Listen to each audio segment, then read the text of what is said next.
Are you still seeing the same reading difficulties over and again? When effort is there but the consistency isn't, it's time to look deeper. I'm Nikki from Dyslexia Unpuzzled, and I work with people who are finding reading harder than it should be. Whenever I have an initial meeting with someone, I spend most of my time just listening to them talk.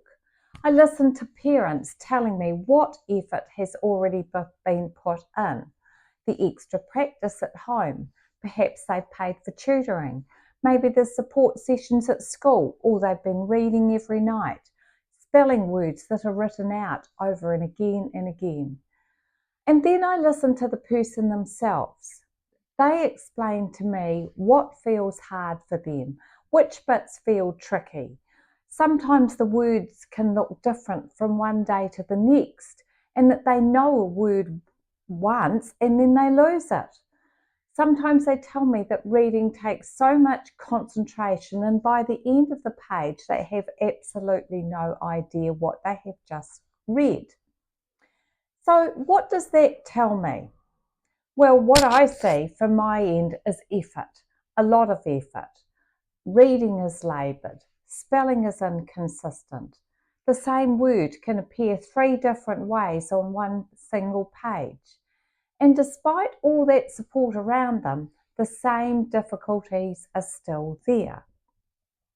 So if the effort is clearly there, what might actually be happening when they look at a word? Well, for many people with dyslexia, the brain has an extraordinary ability to think in pictures and perceive things from multiple angles all at once.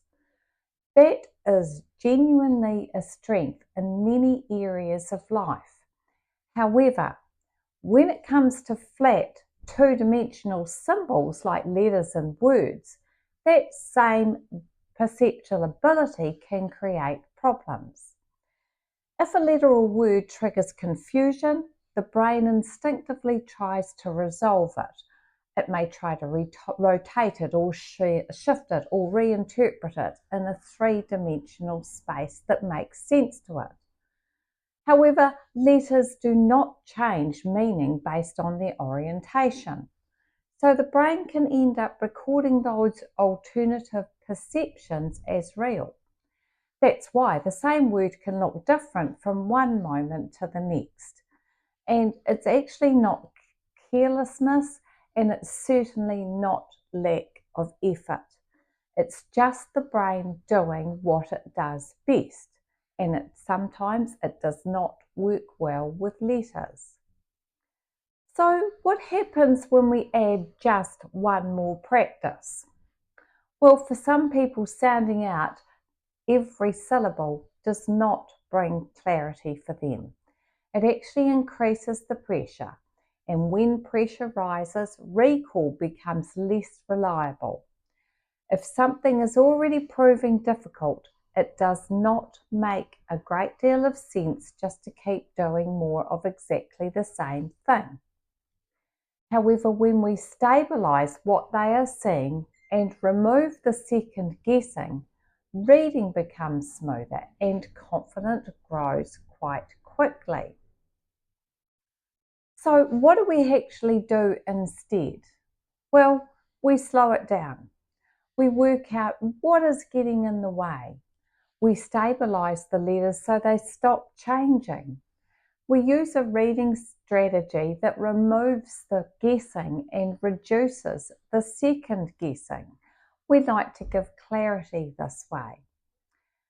Sometimes it's caused because it's a letter confusion that's never been properly resolved. Sometimes it's those perceptual responses that are causing the inconsistency. Sometimes it's simply that reading has required so much concentration for so long that it's become completely exhausting. So what does that change actually look like?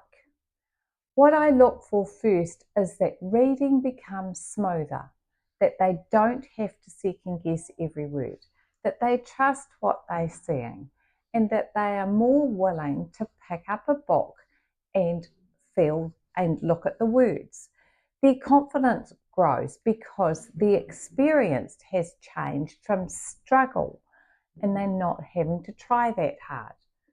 When that happens, progress often follows quite quickly. So, what about adults? Well, I work with both children and adults. Many adults have carried these difficulties for years without ever fully understanding why. They become very good at managing around it and they avoid reading aloud. They keep written communication short and they choose paths that feel safer for them. However, that inconsistency is still there, it's just more hidden.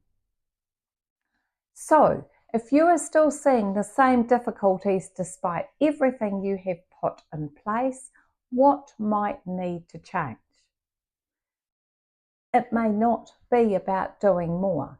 It may be about understanding what has not yet been addressed. If this has sound familiar, I've put together a free guide called Discover the Secrets to Stress-Free Reading. It explains what to look at first and where to begin. You can download it from my website, dyslexiaunpuzzled.co.nz. If this video resonated with you today, I would genuinely love to hear about your experiences. Please feel free to share in the comments. Your story might help someone else make sense of their own. And if you found this video helpful today, feel free to like it and share it with someone who might need to hear it. Thank you so much for watching.